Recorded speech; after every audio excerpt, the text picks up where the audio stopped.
I have considered the record, the oral statements made, victim impact statements, the sentence report, and the confidential chambers of counsel, and the statements of the defendant, the defendant's counsel, and the prosecutor, and in this case, the entirety of the jury trial.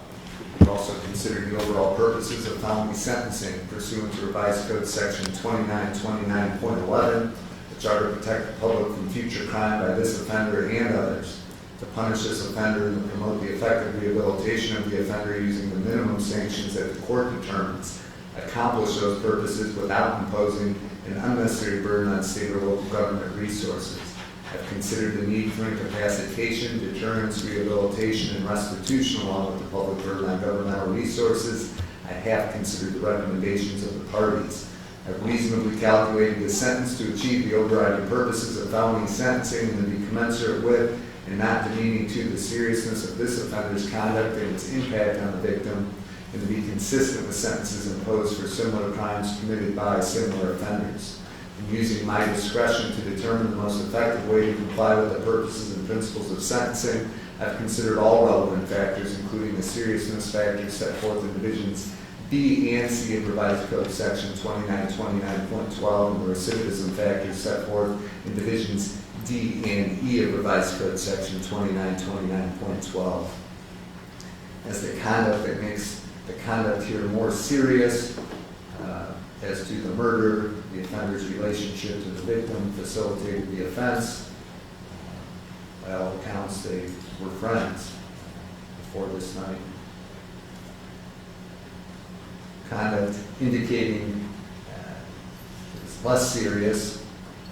I don't have enough information to say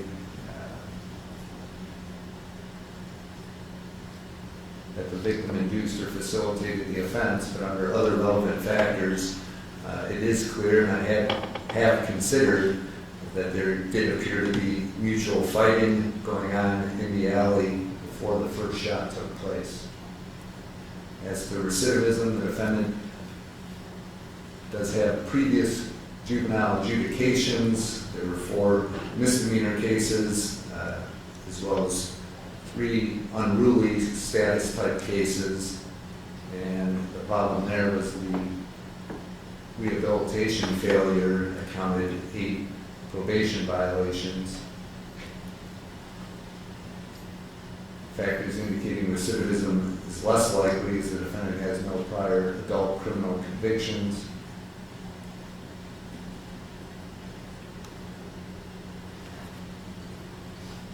Prison is mandatory, obviously, on count 2, the murder, with the specification, so if the court finds prison is consistent with the purposes and principles of felony sentencing, the defendant is not amenable to available community control sanctions. This was an interesting case because in this case, this jury had everything possible before it to render a just verdict. The Willoughby Police Department, the other law enforcement agencies that assisted in this investigation scoured every potential source of evidence and followed every lead to ensure that the state, defense, and jury had all of the evidence. That included all inculpatory and exculpatory evidence. As far as the murder itself, the jurors not only had the video from the alley, the video pretty much from the time you arrived in Willoughby until the time you left. The video from the alley did not contain any audio. You testified and had the opportunity to narrate the events that unfolded in that alley. You made choices. You are being sentenced today due to the choices that you made. Those choices included taking a 17-year-old to a bar and the choice to take a loaded firearm into that bar. That choice is the only reason a firearm was involved in anything that took place in that alley. And the choice to drink in the bar with the 17-year-old, and the choice you made in the 30 seconds between shots. And that choice was to execute a defenseless 17-year-old. And make no mistake, that is what happened here, an execution.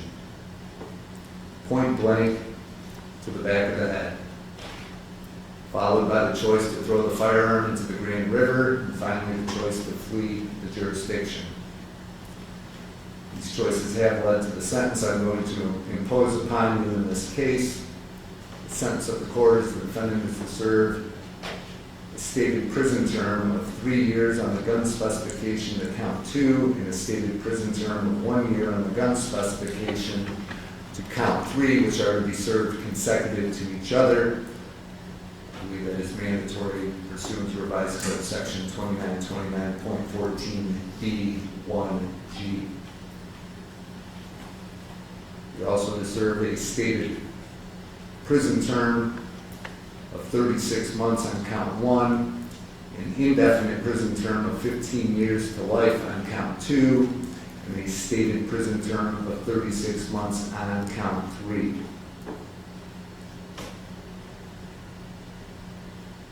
Those sentences are all to be served consecutive to one another, with credit for 334 days already served and served at the Lorraine Correctional Institution.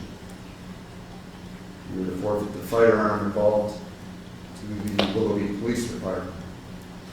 Consecutive sentences are necessary to protect the public from future crime and to punish this offender. They are not disproportionate to the seriousness of his conduct and to the danger he poses to the public, and at least 2 of the multiple offenses were committed as part of 1 or more courses of conduct, and the harm caused by 2 or more of the multiple offenses so committed was so great or unusual that no single prison term for any of the offenses committed as part of any of the courses of conduct adequately reflects the seriousness of this offender's conduct. I have considered your present and future ability to pay financial sanctions, and in accordance with revised code section 2929.18, you're to pay any costs and fees associated with this case. There was no request for restitution in this matter. As to counts 1 and 3, post-release control is part of this sentence. You may be on post-release control for up to 2 years as determined by the Adult Parole Authority. If they place you on post-release control and you violate any of the conditions of your post-release control, the Adult Parole Authority may impose more restricted post-release control sanctions, or they can return you to prison for up to 9 months for each violation, up to a maximum of 50% of your stated prison term. If your violation of post-release control is for committing a new felony offense, you may be prosecuted for that new offense. In the court in which you're being prosecuted for the new felony, that judge may impose an additional consecutive prison sentence for the post-release control violation. The maximum prison term for the post-release control violation shall be the greater of 12 months, or the period of post-release control for the earlier felony minus any time you have spent under post-release control for that earlier felony. You have a right to appeal. If you are unable to pay the cost of an appeal, you have the right to appeal without payment.